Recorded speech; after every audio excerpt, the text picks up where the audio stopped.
永大溜冰场是国内第一座符合国际标准规格的一个室外型的一个200公尺的一个比赛场地跟综合型的一个练习赛道建筑物跟我们的一个训练赛道融入整体的一个景观特色那当然也考量到未来的一个停车空间跟我们的练习赛道跟我们未来的一个儿童运动的一个公园来做一个整体的结合，建筑物的一个配置的一个气候的一个考量跟风向希望能阻挡冬季北风创造一个适合练习跟适合小朋友游戏的一个游戏公园的一个部分永大溜冰场导入了一个节能设计手法包含屋顶的一个太阳能，还有雨水回收系统，然后还有包含我们的赛道的一个结构工程的一个强化让我们的赛道能够未来能够运用的一个更永续、更环保的一个做法来让我们的赛道能够更坚固也更耐用。我们的成绩一向在台湾各县市是那个排在前面的，长期来有它优良的历史。那我们滑轮溜冰场地说实在的不多，所以造成我们以前的选手也会流失了。杨和珍，他就是在世界大学运动会拿了5块金牌、1块铜牌以后，这个引起大家的重视。所以才争取前瞻建设的经费，盖了这个现在这个大湾这球场。那这个是第一个是世界国际标准的抛物线的做法，很好的场地，适合的场地，才能栽培更好的选手。那我相信这是一个开始了，不是这样就截止。以后希望在台南市有更多的场地。掌握市政3分钟，台南进步向前冲。这个滑轮场是在111年动工，112年完工。那短短2年期间，说经历了好几次的升级，所以经费也从原来的6980万，现在变成9420万，所以将近的增加了快3000万。当然了，我们是要求好了但是就是说也希望说，球场完工之后，这个运动场完工之后，能够大家好好善用，不要破坏它。因为这是非常昂贵的，而且设计是非常吸引全世界最新的，也是全台湾第一座合乎国际标准的这个滑轮场，所以我们希望用意是希望第一个培训最优秀的我们滑轮选手，那另外呢也希望说能够提供很多民众他可以让他们的小朋友能够有机会体验接触滑轮运动的这个项目，能够培养下一代的这个接班人。因此呢，它的设计兼顾专业，还有兼顾大众都可以使用。因此呢，维护盖是盖好了，维护要维护得好，这也是变成一个很大的责任跟这个工作。因此呢，我们也希望说，将来维护单位赶快决定了好，那我们可以让这个活动这个场地提供最好的，为市民以及为选手提供最好的服务。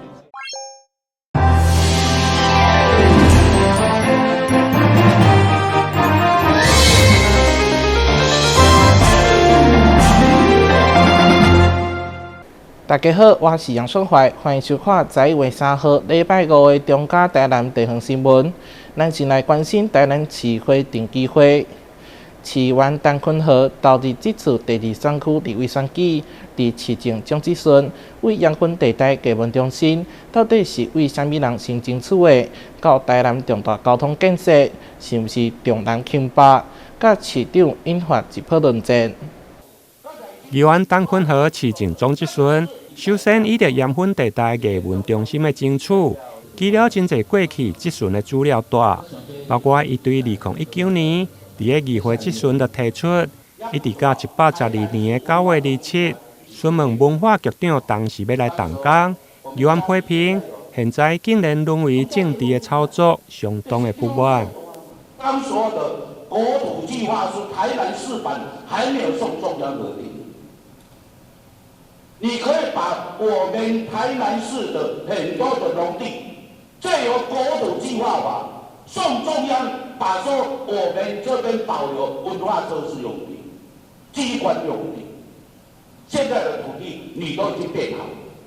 除了阳春地带艺文中心的争议，另外议员嘛为台南的重大交通建设，包括先进捷运系统，议员批评市府重南轻北，几千亿的经费拢放伫个溪南、溪北甲山区的建设拢无。对此，市长嘛提出反驳，双方愈讲愈大声，差一点引发口角。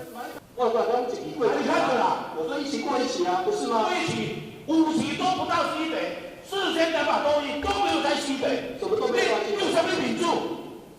还说你北门新人，我不是为了面子当市长，我不是为了面子当市长，也不是为了买本议员服务当市长。你所谓重点的，来开始。对于盐分地带艺文中心的争取，到先进捷运重大交通建设，以及争取伫个关田设立南科4期，甲新市政中心等。因为议员陈坤和本身嘛投入这届第2选区的立委选举，因此嘛将这几项的议案列入家己的竞选政见，希望会用带动溪北地区的发展甲繁荣。台南新闻林跟张硕伟采访报道。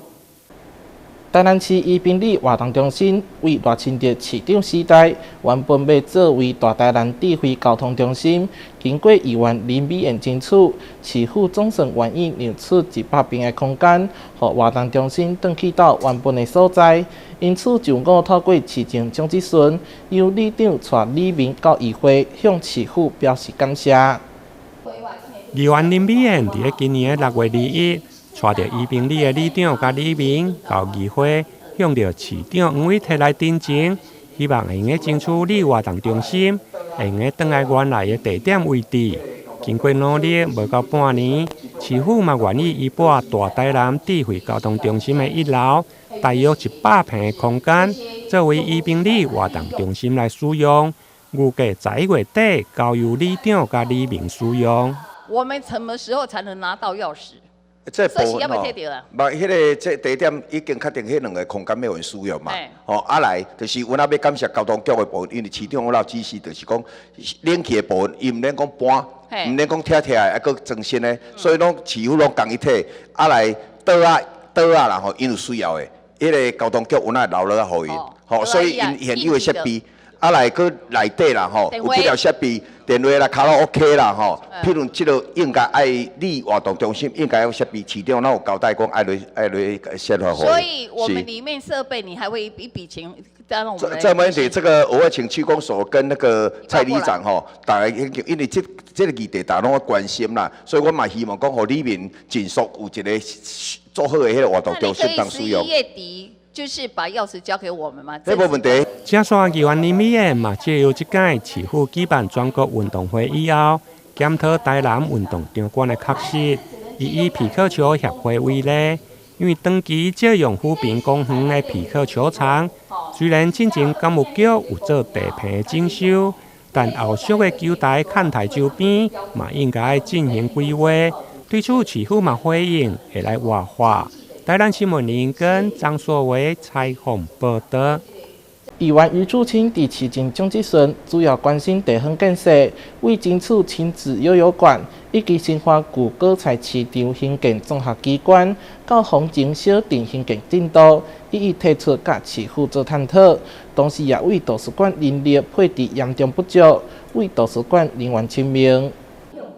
议员余柱清以伫国立公共资讯图书馆的统计资料显示，台南市图书馆的人员平均每位爱服务超过5万位的市民，比全国平均18000多人超出真多。台南市图书馆的人员会用讲是6都内面上界辛苦，因此要求市府爱检讨图书馆人力的配置问题。议员，你刚刚提到看这个数字哈，我也觉得说我们会来检讨这个人力配置，然后看这个能够提供给市民最优质的服务。意思是讲，这单狂讲些管员所服务的这个市民是蛮多的。那我们来看这个制度我们怎么检讨。对，咱台南是文化之都嘛，所以你看我制度度，我看制度度，我嘛带一个讲，哇，咱台南是一个图书馆的人员，爱够到800位啦，相当的就是我们前提之下就是要全部都有去借书啦，就说借书率可能没有那么多啦。除了关心图书馆人力配置的问题，另外议员嘛关心亲子幼幼馆的设置办法。虽然目前全市现有的有12位，规划兴建中的有7位，其中新化旧的果菜市场公园2的兴建，因为周边还佫有新化自来水公司的办公厅舍，议员建议，希望会用了解所有权的归属，如果会用利用，嘛希望纳入规划。台南新闻林跟张硕伟采访报道。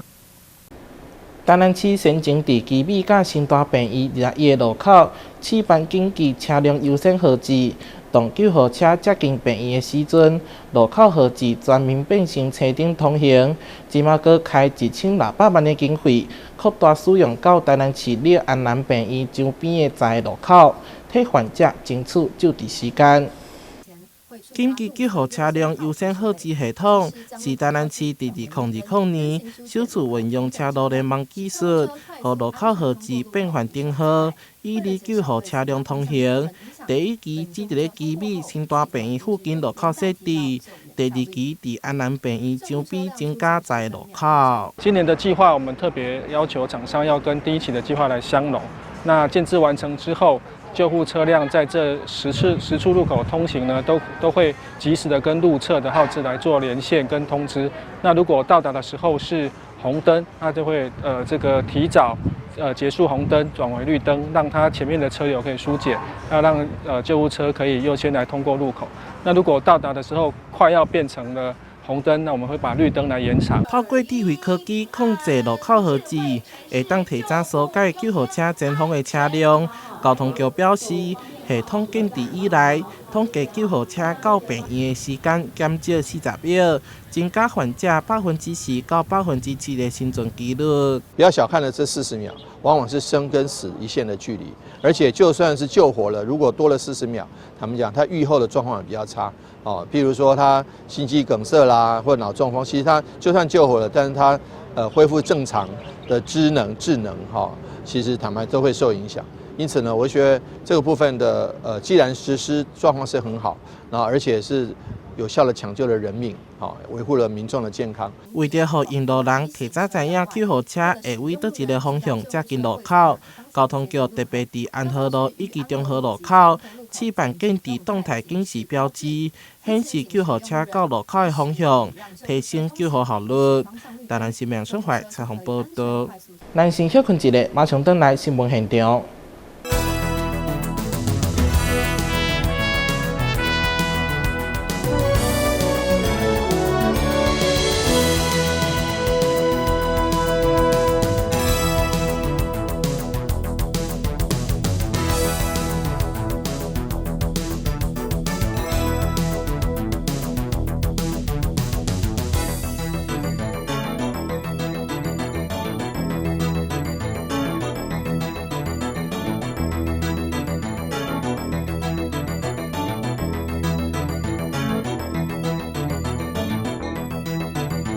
台南市教育局结合台湾活土文化基金会、兆丰证券，伫东区大同国小成立以金融基础教育为主题的爱的思考，让囡仔为细汉学习对金钱正确的观念。伫学生热烈的人赛当中，全国小学第一座以理财为主题的爱的思考，伫大同国小正式掠牌。这座思考由兆丰证券所捐赠。总共50箱2500本的金融基础理财册本，为幼儿园、国小到高中的学生拢会当来读。推广到现在呢，其实已经有17年。那近来我们就发现有一些主题式的书库的成立有它的必要性。那透过跟兆丰证券这边来洽谈，他们非常的热心OK， 真的是出钱又出力。希望这一次的借由这个书库的揭幕，那么能够让这个金融知识能够普及，能够循环，能够在家利用。好，那但是我也同时特别提及有这个新竹物流公司的这个实体的传送书籍，有专人整理这个书籍。那么，让我们这个书籍可以适时的运用淘汰。台南市教育局表示，根据亲子天下去年4月调查，超过60成的老师认为教学生金融教育有一定的困难，因此也伫市内积极推动金融基础教育，要引导学生有正确的经济观念。感谢我们兆丰证券以及我们台湾阅读文化基金会以及我们新竹物流能够共襄盛举。然后把我们爱的书库，台南市一共有39座，那这个是我们全国国小第一座的理财的爱的书库。那理财对我们生活来说，它就是一个实际的一个运用。他们透过一个阅读，透过理财，我们让孩子呢从小就有正确的观念。思考的启用是金融教育的开始。兆丰证券希望以自身的专业，提供学生金融教育学习资源，为金融教育扎根努力。台南新闻所怀采访报道。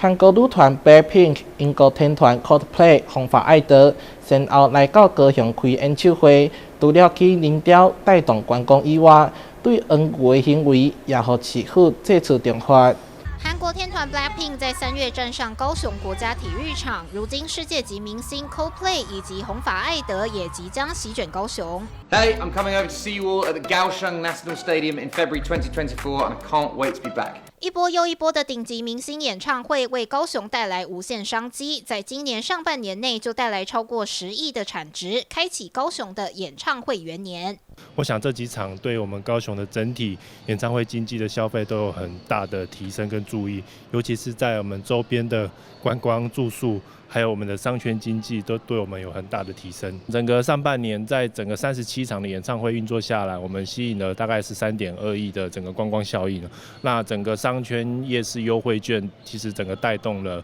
周遭的民生消费还有住宿。南台湾风光明媚，而高雄更是有美丽的港边风光。然而从今年开始，有许多的观光客来到高雄，不只是来旅游，而是来参加演唱会。有许多的黄牛因此伺机而动，而文化局也因此祭出重罚。明星演唱会的座位一票难求，有心人士逮住机会想大赚一波。今年 BLACKPINK 来台时，一张原价8800元的票一度被黄牛炒到40万。高雄市府今年接演唱会接到手软，加强取缔，遏止黄牛乱象。今年在整个年中通过了文创法的修正，我想市府绝对不会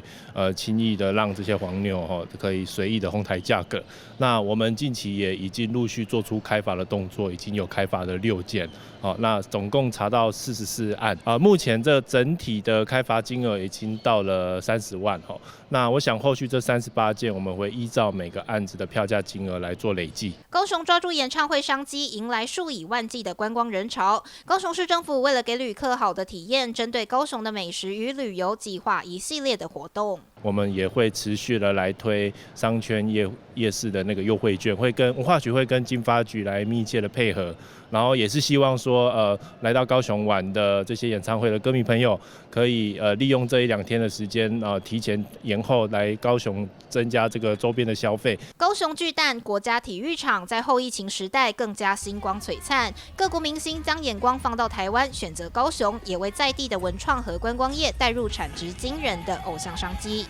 记者周福庆、李凡飞高雄报道。红菇粿是一项传统点心，袂少人有食过，也毋过无家己做过。伫高雄冠村嘉年华活动当中，就请来83岁阿嬷，甲民众制作红菇粿，非常趣味。在左营建业新村的圈舍里，大家正拿着糯米粉不断的搓揉，除了要加点花生油、撒一点红色的食用色素之外，还要再加一点桂篼。有了这个关键的桂篼，才能够揉成糯米团的形状。动作就是记得要上油啊，不然你的东西放上去之后就粘在那个工具上面了，就弄不下来了。油不可以加太多，还有这个不知道什么东西不可以加太多，不然会变湿哒哒的。我们这个龟粞呢，一定要透过一个叫龟篼哈，就是用这个龟粞去煮出来的，把它加进去，有点是浆糊的概念，它才可以收缩成一个凝固状，否则它是没办法凝在一起的。示范教大家做红菇粿的其实是驻村达人的老妈妈，今年83岁了，从14岁的时候就跟着长辈做各式各样的粿，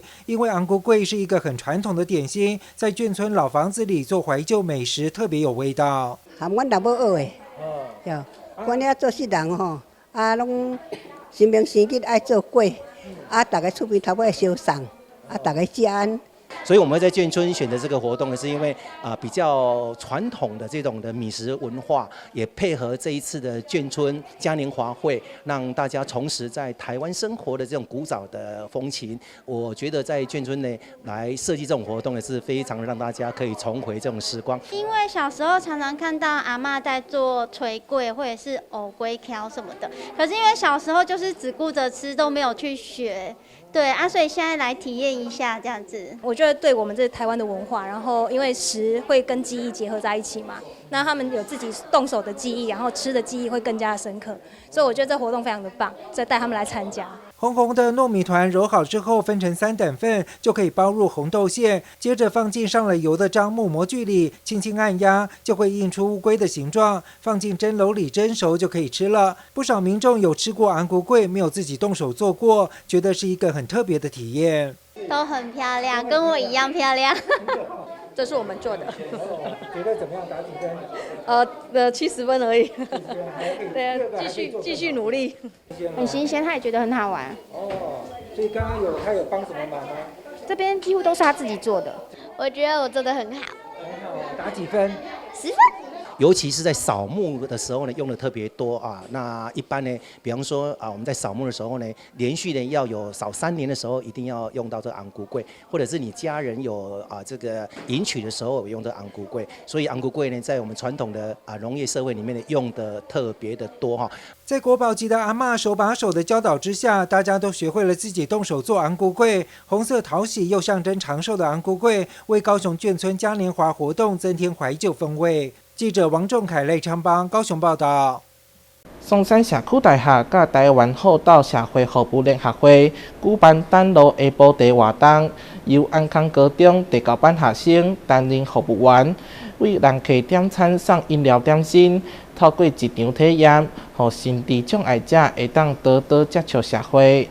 我要冰红茶。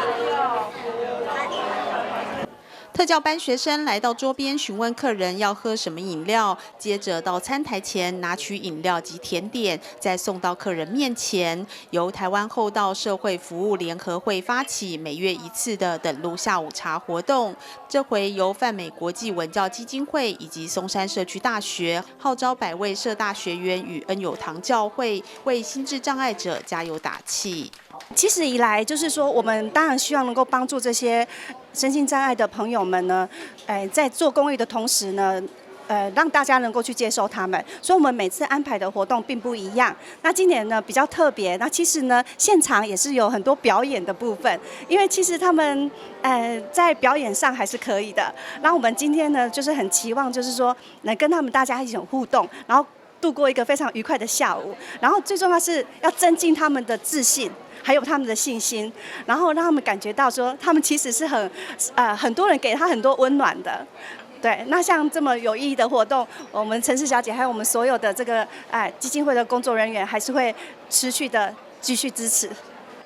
活动安排安康高中6位特教班学子担任服务人员，希望透过实地练习，让孩子熟练校内所学的服务技能，增进与人群互动的自信心。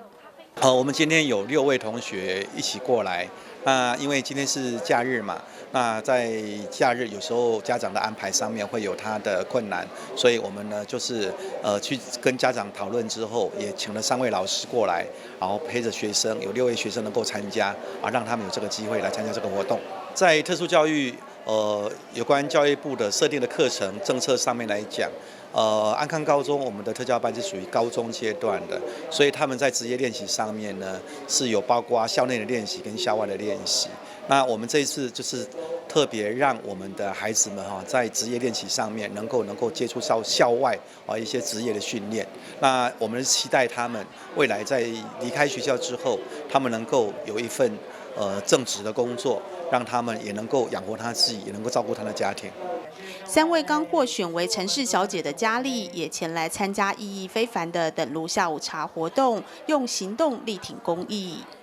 Hello， 大家好，我是陈玉瑜。那我非常的开心呢，今天我们跟陈氏小姐们，大家可以一起来参加我们这个 HiQ 等路下午茶的活动。那我本身呢，自己也很常办一些公益活动，参与非常多的公益活动，所以呢，希望各位民众们，大家一定要一起来共襄盛举哦，谢谢。大家好，我是许依晨，很开心呢，今天能够来参加这个等路下午茶的活动。因为平常就是很少能参加到这样子的活动啊，因为其实社会上会举办这样子关怀这样子朋友的，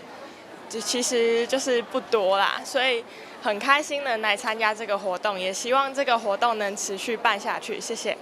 大家好，我是庄雨欣，非常开心今天能够参与这个活动，也希望能够透过这个活动让社会大众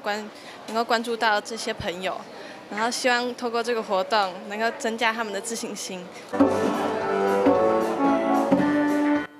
活动中还安排折翼乐团带来精彩演出，以及特奥小英雄点燃希望之火仪式，希望借由这充满意义的活动，为心智障碍者与社会大众搭起桥梁，传递爱的力量。记者林启慧台北报道。感谢你收看11月3号的中嘉台南地方新闻，我是杨顺怀，咱再会。